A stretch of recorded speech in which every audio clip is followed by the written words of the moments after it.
আজ যারা ফলাফল করেছ তারা যেন অহংকারী না হয়ে আরো বেশি মনোযোগী হয় এবং ভবিষ্যতে আরো ভালো ফলাফল করার চেষ্টা করো। আর যারা আশানুরূপ ফলাফল করতে পারোনি তারা কোনোভাবেই হতাশ হবে না। মনে রাখবে, failure is the pillar of success. প্রতিটি সাফল্যের পিছনে রয়েছে কঠোর পরিশ্রম, ধৈর্য এবং আত্মবিশ্বাস। আজকের সাময়িক ব্যর্থতা আগামী দিনের বড় সাফল্যের ভিত্তি হতে পারে।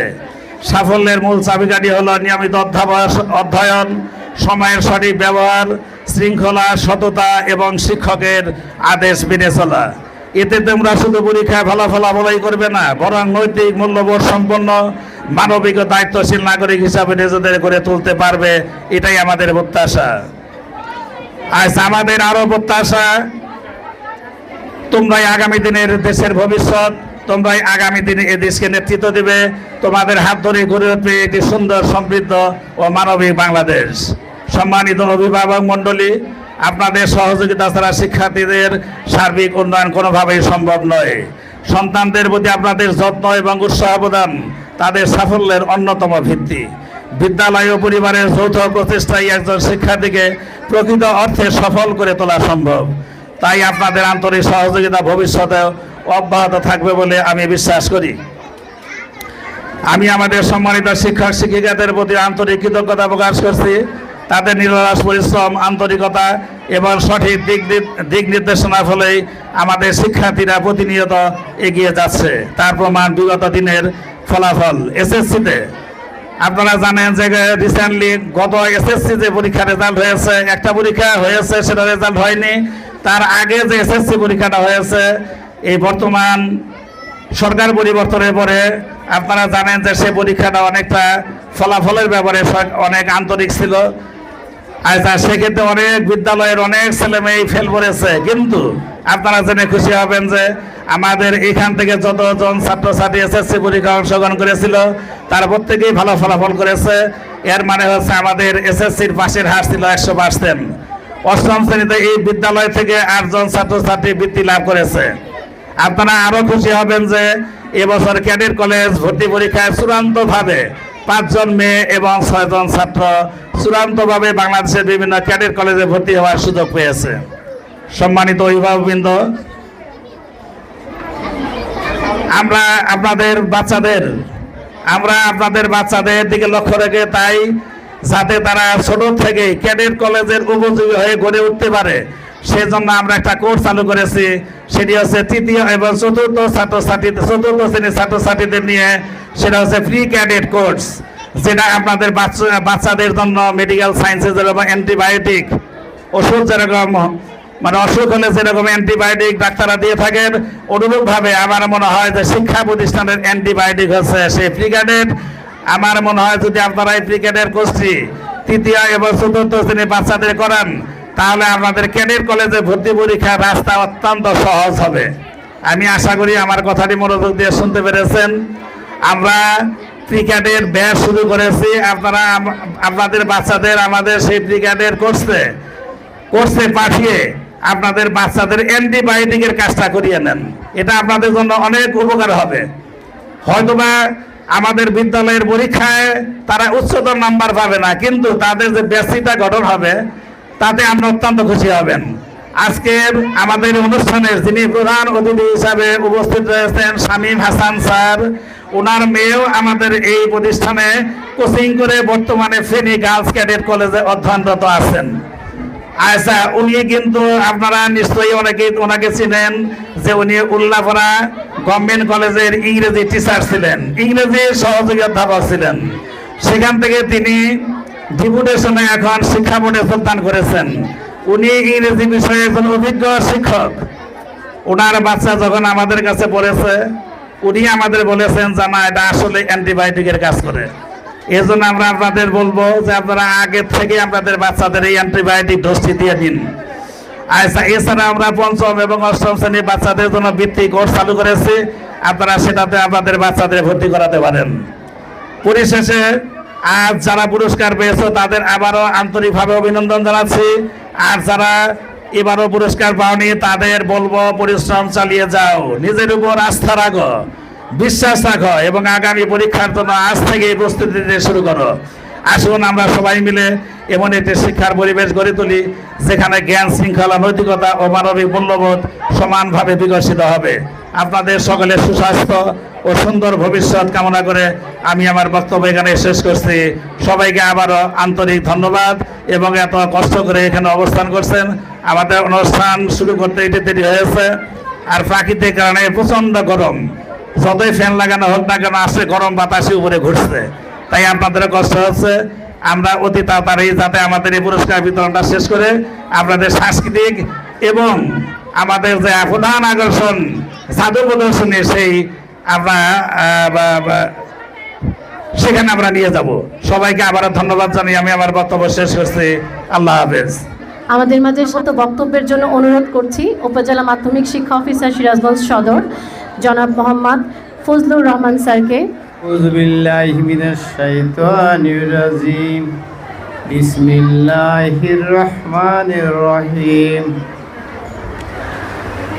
আজকে প্রথম সাময়িক পরীক্ষার পুরস্কার বিতরণ অনুষ্ঠানে অত্র অনুষ্ঠানের সভাপতি, প্রধান অতিথি, বিশেষ অতিথি এবং অত্র প্রতিষ্ঠানের সকল শিক্ষক মণ্ডলী এবং সামনে উপবিষ্ট আমার প্রিয় শিক্ষার্থীর মায়েরা এবং বাবারা এবং অন্যান্য ভাই বোন, সুধীবৃন্দ, সাংবাদিক, মিডিয়ার ভাইয়েরা, সকলের প্রতি আমার সালাম, আসসালামু আলাইকুম, এবং অন্য ধর্মের প্রতি থাকলে শুভেচ্ছা ও নমস্কার।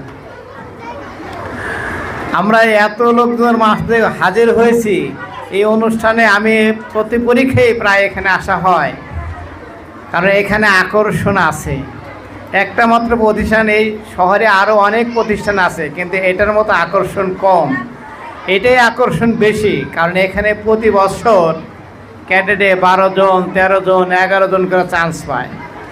নিশ্চয়ই এখানে লেখাপড়া হয়, এটা আমার বিশ্বাস। কারণ আমি উপজেলা শিক্ষা অফিসার, আমার 2টা ছেলে মেয়েও এখানে পড়াশোনা করছে। তারাও কিন্তু একবারে খারাপ প্রতিষ্ঠানে নাই, তারাও ভালো জায়গায় আছে। তো আমি এখানে যারা মায়েরা আসছেন, আমি অনেক সময় থাকতে পারবো না, আমি ঢাকা যাব, একটা জরুরি প্রয়োজনে টিকিট কেটেছে। তো সবাই আজকের এই অনুষ্ঠান উপভোগ করবেন এবং দেখবেন। আর সর্বশেষ কথা, আমি আর আপনার তো 2 দিন পর দুনিয়া থেকে বিদায়, কিন্তু আপনার ছেলেমেয়েরা যারা থাকবে তারা যেন ভালো মানুষ হয়। ভালো মানুষ শুধু লেখাপড়া ভালো করলেই কিন্তু ভালো মানুষ বলা যায় না। ভালো মানুষ বলতে তার আদব কায়দা, শিষ্টাচার, এভরিথিং সব কিছু মিলিয়ে ভালো মানুষ। সব কিছুই শিক্ষা ছেলে মেয়েদের দিতে হবে। আর মায়েদেরকে বলবো, মায়েরা যদি বেশি সচেতন হয় যে আমি আমার ছেলে বা মেয়েকে মানুষ করবো, তাহলে সম্ভব। শুধু স্কুলে পাঠিয়ে দিলাম হবে না। স্কুলে আসলো কিনা, স্কুলে কি পড়া হয় সেটা বাসায় সে দেখছে কিনা, পড়ছে কিনা, সেই পরিবেশ আছে কিনা, বাচ্চা কি খাবে, কীরকম কাপড় পরে স্কুলে আসবে, এই সব কিছু দায়িত্ব মায়ের উপর পড়ে। যদি বলেন বাবাও করে, বাবা আর্থিক সংস্থানের যোগান বেশি দেয়, এই জন্য মায়েদের দায়িত্বটা বেশি। আর হাদিসেও কিন্তু মায়ের কথা বলা আছে যে দুনিয়াতে যদি কাউকে সালাম করতে হয়, আগে কাকে সালাম করতে? মায়েকে। মায়ের কথা 3 বার বলা আছে, 3 বার। আর বাবার কথা বলা আছে 1 বার। তাহলে মা কোথায়? সন্তান পেটে রাখে কে? মা, তাই না? তার যে কি কষ্ট, সেই সন্তান যদি অমানুষ হয় সেখানেও তার বড় কষ্ট। এই জন্য মাকে সময় দিতে হবে বাচ্চার পিছনে। আমরা দেখি বাচ্চা পড়ার টেবিলে বসছে, মা আর এক রুমে যা টেলিভিশন ছেড়ে দিছে। মা ছেলেকে পড়ার টেবিলে বসে আছে, মা করে কি মোবাইল টিপতেছে। নেবার এগুলা কিচ্ছু করা যাবে না বাচ্চাকে পড়ার টেবিলে বসাই দিয়ে। বাচ্চার মনোযোগ হবে মা মোবাইল দিবে, মা টেলিভিশনে, আমি বসে পড়বো, ও খালি শো করবে, পড়বে না। ওই পড়া তার কাজে লাগবে না। এই জন্য আমি আপনাদেরকে বলি যে আপনারা সময় দিবেন বেশি বাচ্চাদের, তাহলে ওরা মানুষ হবে। তা আমি এই অল্প সময়ে আপনাদের সময় দিতে পারছি এবং আমার জন্য দোয়া করবেন, আমি যেন সুস্থ থাকি এবং আপনাদেরও দোয়া করি আপনারা সুস্থ থাকেন। এই প্রত্যাশা জানিয়ে সকলের সুস্বাস্থ্য কামনা করে আমি আমার কথা শেষ করছি। আল্লাহ হাফেজ। আসসালামু আলাইকুম। বক্তব্যের জন্য অনুরোধ করছি বিদ্যালয় পরিদর্শক, মাধ্যমিক ও উচ্চ মাধ্যমিক শিক্ষা বোর্ড, রাজশাহী, জনাব মোহাম্মদ শামীম হাসান স্যারকে। আপনারা ভালো আছেন সবাই? আমার ছেলেমেয়েরা যারা আছো খুব ভালো হয়েছে। আমি শিক্ষার্থী এবং মায়েদের একসাথে পেলে খুশি হই, কারণ একটি ছেলের জীবনে বা একটি মেয়ের জীবনে যে আমরা সাফল্য নিশ্চিত করতে চাই, তিনটি পক্ষ কাজ করে সেখানে: বিদ্যালয়, অভিভাবক, শিক্ষার্থী। আর অভিভাবক বলতে কিন্তু আমরা মাকেই বেশি গুরুত্ব দিই। এই তিন পক্ষের যখন কার্যক্রম, পারফরমেন্স, আন্তরিকতা সমান হয়, তখনই কেবল একজন শিক্ষার্থীকে আমরা অবশ্যই লক্ষ্যে নিয়ে যেতে পারি। শুধু স্কুল খুব আন্তরিক হবে না, শুধু শিক্ষার্থী অনেক আন্তরিক তাও হবে না, শুধু অভিভাবক খুব আন্তরিক তাও হবে না।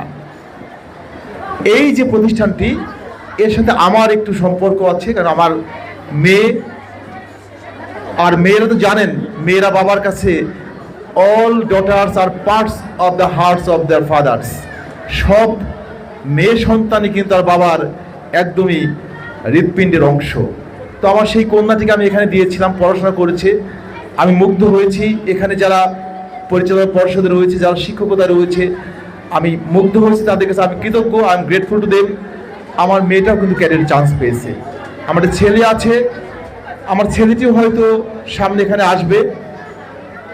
আমি তাদেরকে দেখেছি যেভাবে, যদি সেইভাবে এরা ধরে রাখতে পারে, এখান থেকে প্রতি বছর অনেক তারকা শিক্ষার্থী বেরিয়ে আসবে, কোনো সন্দেহ নেই। আচ্ছা, যারা শিক্ষার্থী রয়েছে, এই বাবারা একটু কথা বলি।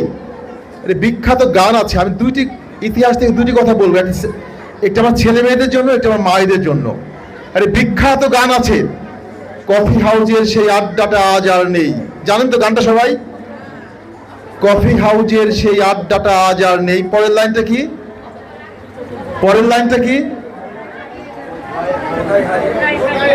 কোথায় হারিয়ে গেল সোনালী বিকেলগুলো, সেই বিখ্যাত গান। এইটি যে মাস্টারপিস গান, কিন্তু এই গান সৃষ্টি করতে গিয়ে, এই গান তৈরি করতে গিয়ে এর পেছনে যেটি করুণ ইতিহাস রয়েছে আমরা অনেকেই জানি না। আজকে পৃথিবীতে যত সুন্দর সুন্দর সৃষ্টি আপনি দেখেন, তার পিছনে কিন্তু একটু কষ্টের গল্প রয়েছে, যুদ্ধের গল্প রয়েছে। আজকে আমরা স্বাধীন বাংলাদেশে বসবাস করি, স্বাধীন পতাকা আছে, সার্বভৌমত্ব আছে। আমরা যারা স্বাধীন বাংলাদেশে জন্মেছি, আমরা ইতিহাস জানি না, করুণ ইতিহাস রয়েছে। এই পতাকা একদিনে আসেনি, এই সার্বভৌমত্ব একদিনে আসেনি, এই ভৌগোলিক স্বাধীনতা আমরা একদিনে পাইনি। একইভাবে প্রতিটি সৃষ্টির পিছনে কিন্তু কিছু মানুষের কষ্টের গল্প রয়েছে, ত্যাগের গল্প রয়েছে, অনেক কঠিন পথ অতিক্রমের গল্প রয়েছে। এই গানটির গীতিকার হলো, জানেন কেউ? এই গানটির গীতিকার কে? গৌরীপ্রসন্ন মজুমদার, বিখ্যাত গীতিকার। সুর করেছিলেন সুপর্ণকান্তি। সুপর্ণকান্তি ওই সময়ে অক্সফোর্ডে পড়াশোনা করতেন। আমাদের বিখ্যাত সুরকার ছিল, তার নাম ছিল নচিকেতা ঘোষ। নাম শুনেছেন? নচিকেতা ঘোষ। নচিকেতা ঘোষ, নচিকেতা চক্রবর্তী না। নচিকেতা চক্রবর্তী নামে একজন বিখ্যাত গায়ক আছে বর্তমান সময়ে, উনি না, উনিও বিখ্যাত, কিন্তু নচিকেতা ঘোষ নামে একজন বিখ্যাত সুরকার ছিলেন। এই নচিকেতা ঘোষের ছেলে ছিল সুপর্ণকান্তি। গৌরীপ্রসন্ন মজুমদার একদিন নচিকেতা ঘোষের বাসায় গিয়েছিলেন সকালবেলা তার সাথে দেখা করতে। গান লিখবেন, পূজার গান লিখবেন। ওইখানে সুপর্ণকান্তির সাথে তার দেখা। সুপর্ণকান্তি যখন ছুটিতে ছিলেন, সুপর্ণকান্তিকে গৌরীপ্রসন্ন মজুমদার মজা করে ইয়ার্কির ছলে বললেন যে, তুমি তো অক্সফোর্ডে পড়াশোনা করো, পানশালায় পানশালায় ঘুরে বেড়াও। কিন্তু এই কথাটি যদি সেদিন মা পড়তো তার সামনে, ছেলেটি কিন্তু মানসিকভাবে অসুস্থ হয়ে বেঁচে থাকতো, সে টমাস আলভা এডিসন হতে পারতো না। আমাদের মায়েদের কিন্তু সমস্যা আছে। আমার ছেলে বা মেয়ে 1 নাম্বার কম পেলে আমরা তাকে মানসিকভাবে খুবই ক্রাইসিসের মধ্যে ফেলে দেই। একটু কম পেলে এমন প্রতিযোগিতায় যাই আমরা, কেন কম পেলো, কেন ভালো করলো না, এই নিয়ে আমরা পাগল হয়ে যাই। আপনার সন্তানকে মানসিকভাবে স্টেবল রাখতে হবে, স্থিতিশীল রাখতে হবে, তাহলে সে এমনি ভালো করবে। টমাস আলভা এডিসনের মা যদি সেদিন সেই কথাটাই পড়তো এবং তার সাথে খারাপ আচরণ করতো, ওই বাচ্চাটা কিন্তু টমাস আলভা এডিসন হতে পারতো না। এটি আমাদের মনে রাখতে হবে। আজকে যদি আমাদের শিক্ষার্থীরা, অভিভাবকরা এবং শিক্ষকরা আমরা সবাই মিলে একসাথে কাজ করি, তাহলে অসংখ্য নক্ষত্র আমাদের এরকম শিক্ষা প্রতিষ্ঠান থেকে উদিত হবে, যারা আমাদের জাতীয় জীবনকে আলোকিত করবে। আমাদের শিক্ষার্থী যারা রয়েছে তোমার জন্য আমার অনেক দোয়া থাকলো, তোমরা ভালো করো। আমাদের কবিগুরুর সেই গানের মতো তোমরাও আলো ছড়াও। আধারের গায়ে গায়ে পরশ তব, সারা রাত ফুটাক তারা নব নব। তোমরা আলোকিত মানুষ হও, তোমাদের আলোয় আলোকিত হোক প্রিয় মাতৃভূমি, প্রিয় স্বাধীনতা। তোমাদের আলোয় আলোকিত হোক জীর্ণ মানবতা, তোমাদের আলোয় পথ খুঁজে পাক প্রিয় মাতৃভূমি। সবাই ভালো থাকবেন, অনেক ভালো থাকবেন। আবার সবাইকে শুভেচ্ছা, আসসালামু আলাইকুম।